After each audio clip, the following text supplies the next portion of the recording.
I did not realize how quiet a place could get until the moment my brother's fingers closed around my daughter's wrist.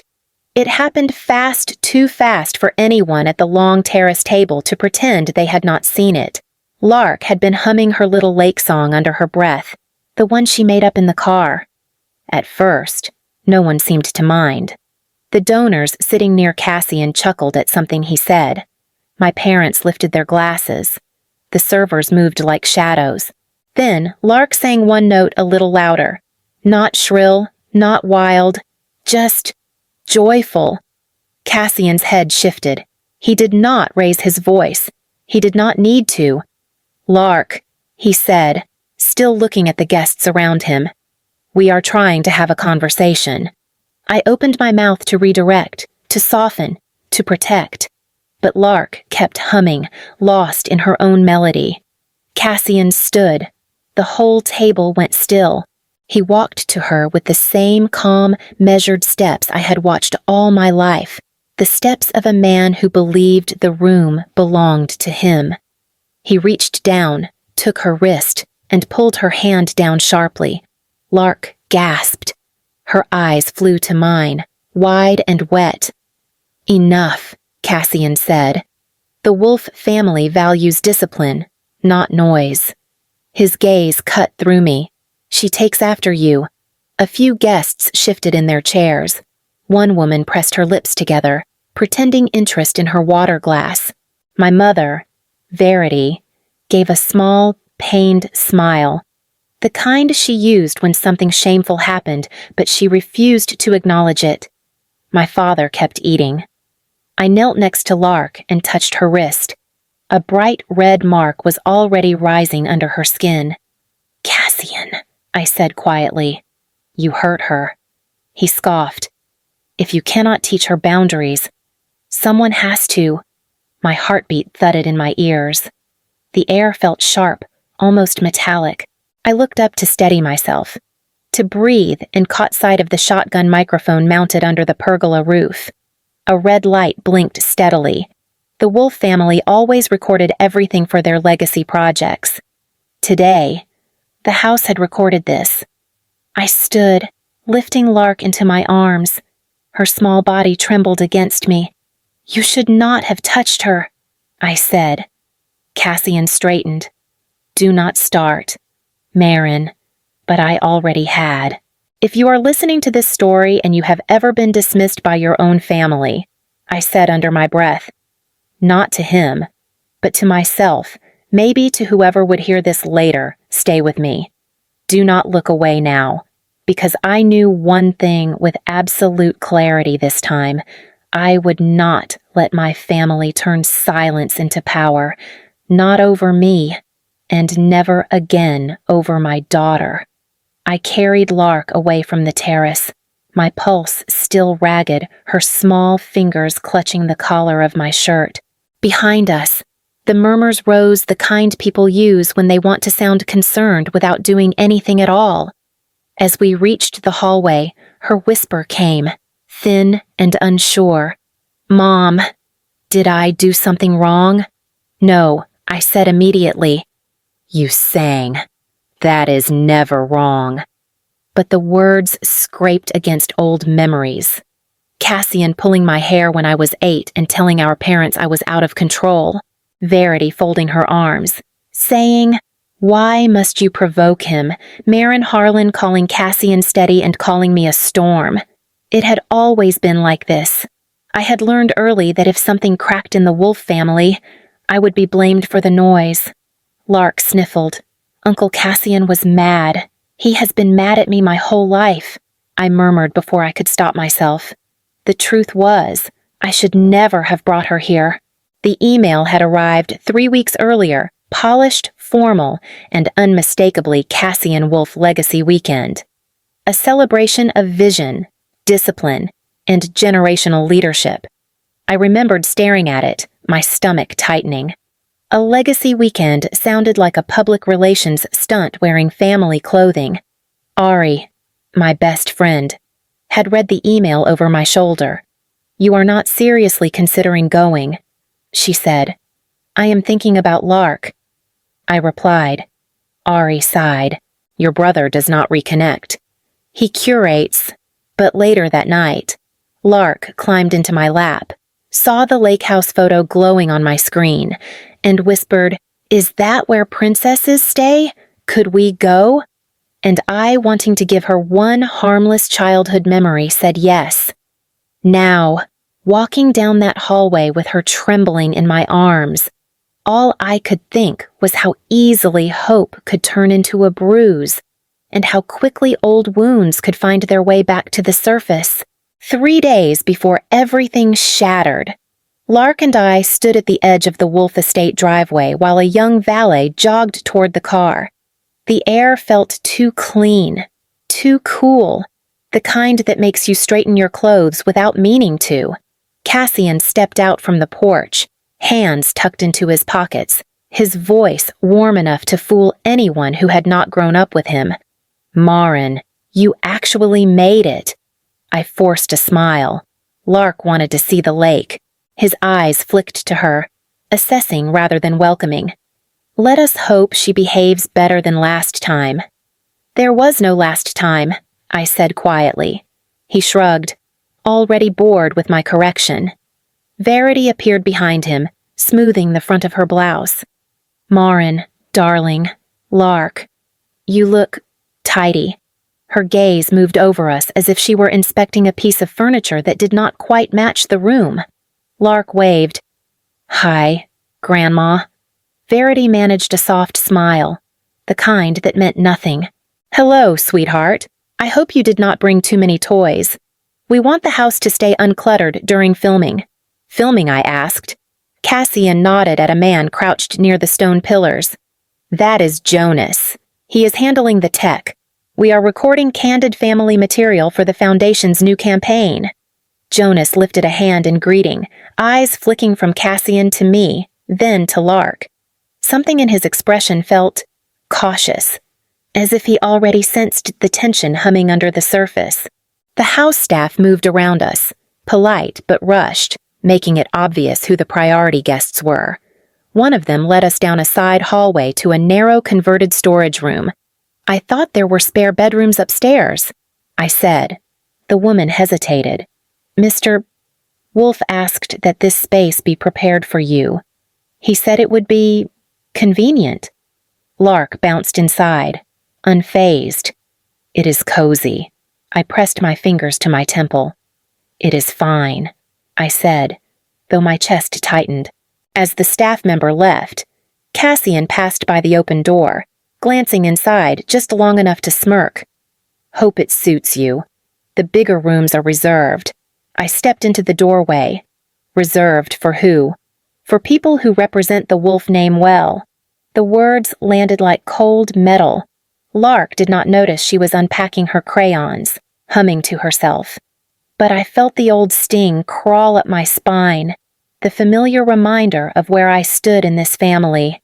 Jonas walked by next, carrying a small audio receiver. He paused. "If you need anything, Ms. Wolfe, let me know."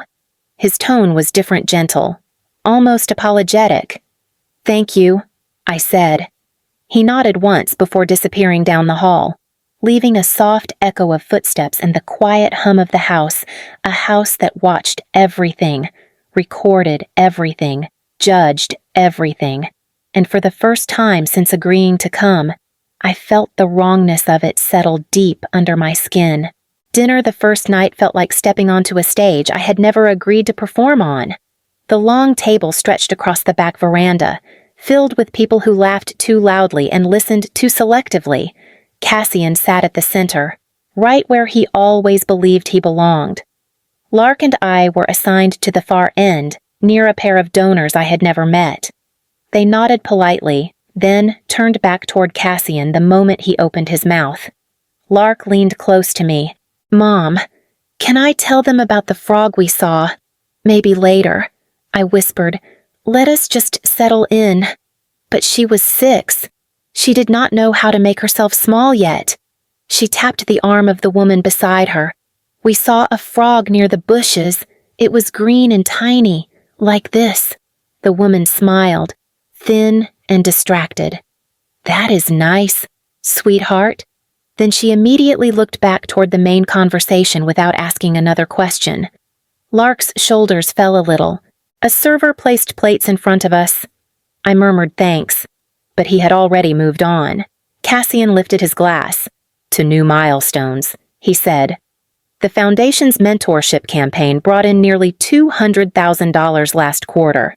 We are expanding statewide. Guests applauded. Harlan beamed. Verity dabbed her eyes like she was moved by her son's greatness. "Marin," Verity called down the table, "you must be proud." I met her stare. "I am proud of Lark." Cassian chuckled under his breath. "Always off script." Lark tugged my sleeve again, whispering, "Can I sing my lake song just one verse before I could answer?" Cassian's head turned. "No singing at the table," he said. "Let the adults speak." Lark nodded slowly, retreating into silence. I reached under the table and squeezed her hand. Her fingers were cold.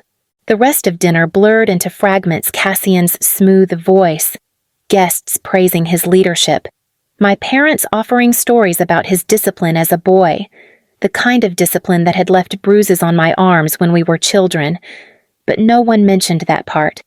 Back in our cramped room later, Lark sat cross-legged on the floor with her crayons. I tried to unpack our bags, but something in her quiet made me turn.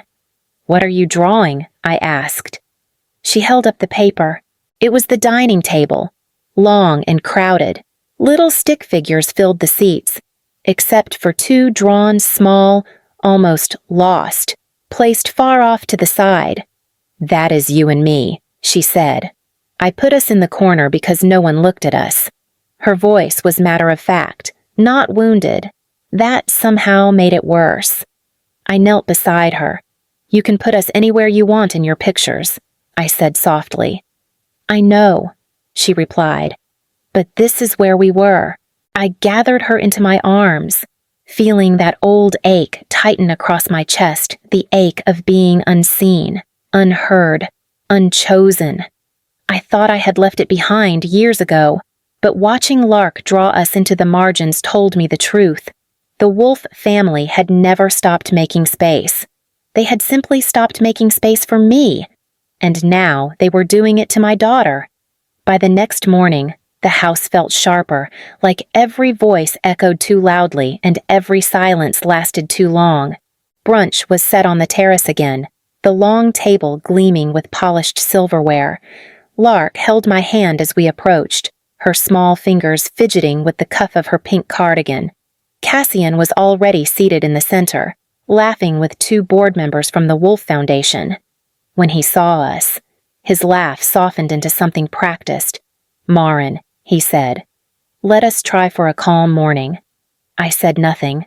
Lark slid into her seat beside me and quietly pulled her sketchpad onto her lap. A server filled glasses. Conversations rose. Cassian launched into a story about a new grant proposal. No one looked our way. Then Lark tugged my sleeve. "Mom," she whispered, "can I sing just a little? It is a different song today." Her voice was hopeful, trembling with the need to be brave.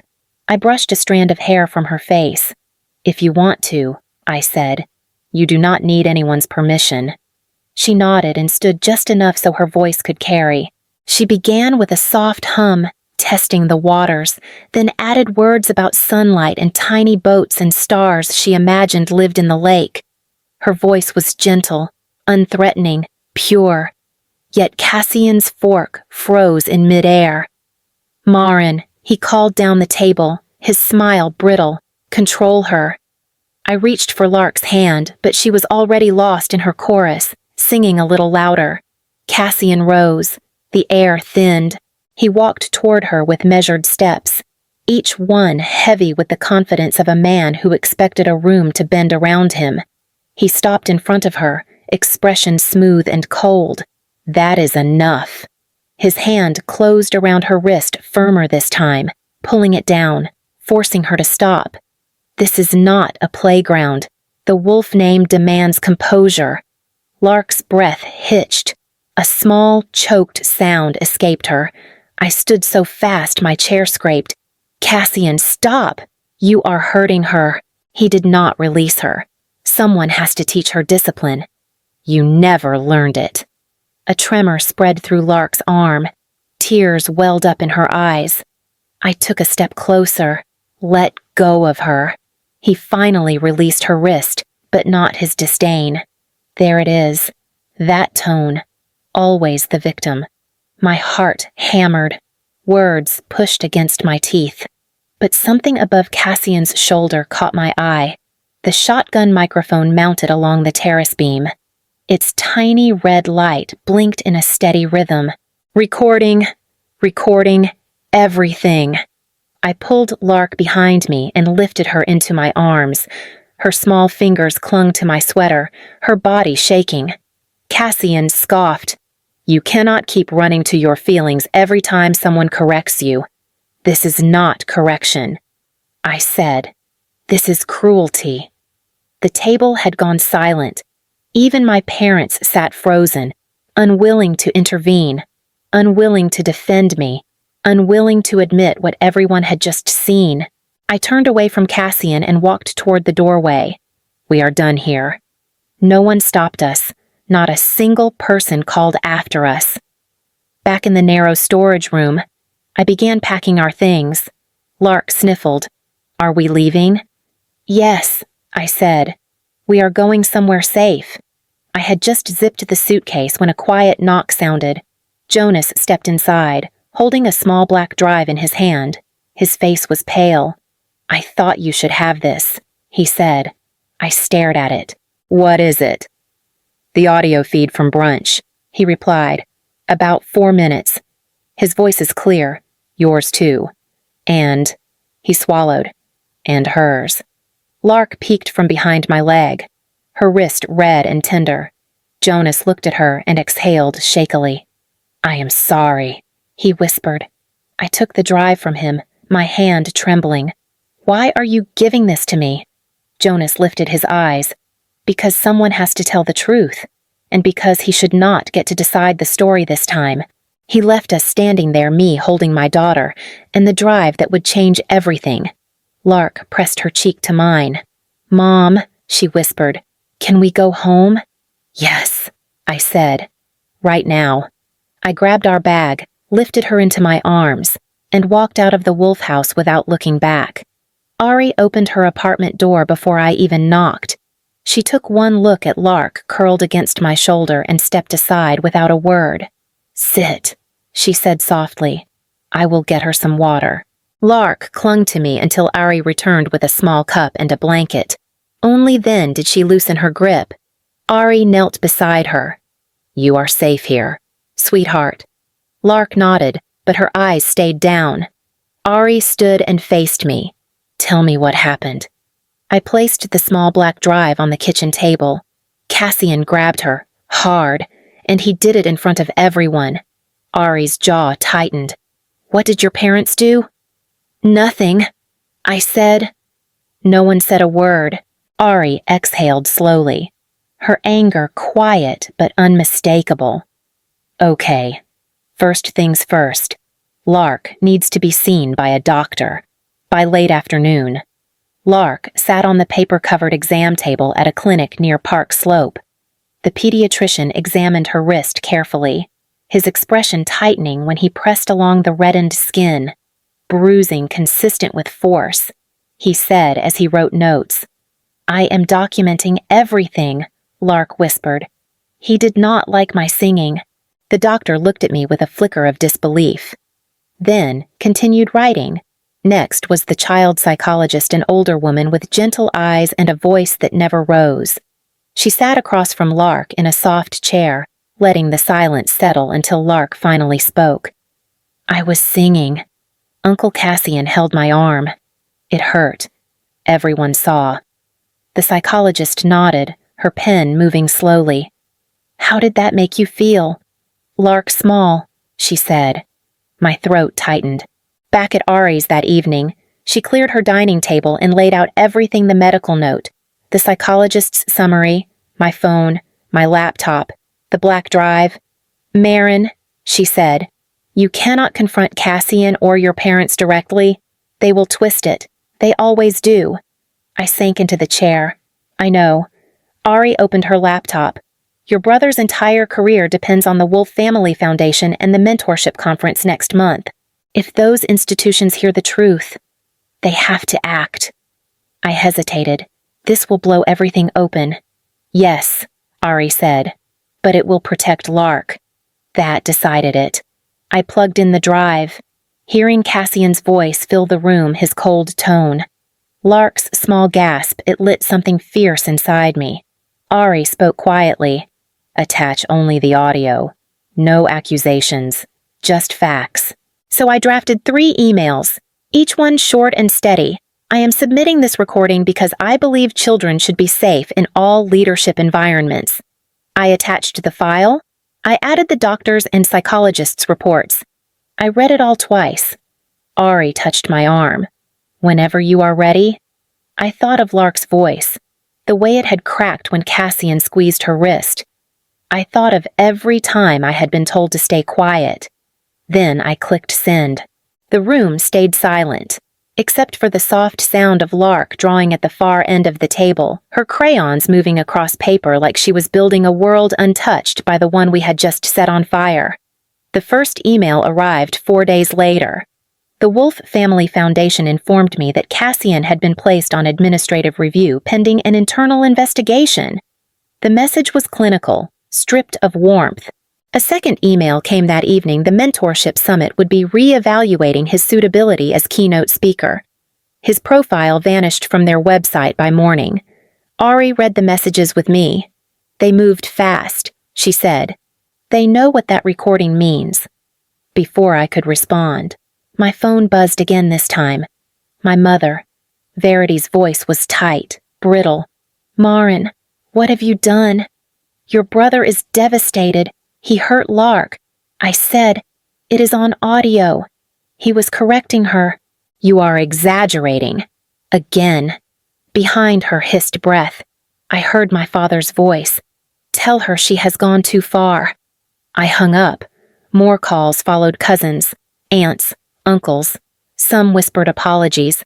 Some defended Cassian. Some said nothing at all. That night, as I washed dishes in Ari's kitchen, a sharp knock rattled the apartment door. Ari looked at me. Stay here. But I already knew that knock.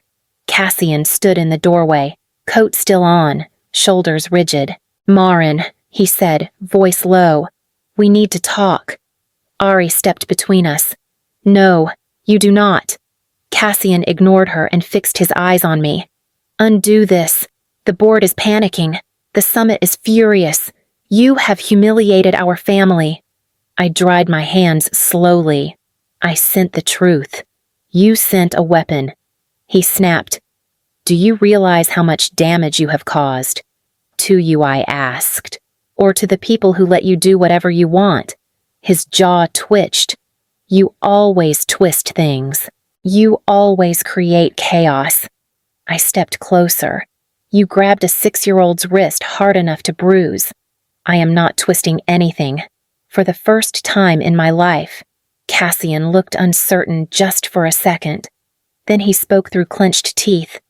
There will be consequences. I nodded. I am counting on it. Ari closed the door on him, and he let it shut. He did not knock again. Ari hosted a small dinner 2 nights later. Nothing fancy, just soup, warm bread, and the kind of quiet that feels like a blanket. Jonas arrived with a sketch pad tucked under his arm. When he handed it to Lark, he said, I thought you might need more pages for your songs. She smiled small, shy, but real. Later, while the adults talked softly around the table, Lark tugged my sleeve. Mom, can I sing now? My breath hitched, but I nodded. Only if you want to. I want to. She stepped into the middle of the living room and began a new melody, gentle at first, then stronger, her voice threading through the air like a promise. It was a song about stars that shine even when clouds cover them, about finding safe hands, about being small but brave. Jonas wiped his eyes. Ari squeezed my hand. When Lark finished, she ran to me. I held her close, breathing in the warmth of her hair. My phone buzzed. A text from Cassian Yu Win. I deleted it without replying. Lark settled onto the floor with her new sketchpad and began drawing us, this time in the center, surrounded by people who had chosen us. "Mom," she said softly, "do you think other people need stories like ours?" "Yes," I whispered. "If you are listening, share this moment with someone who needs to feel less alone. Let them hear your voice."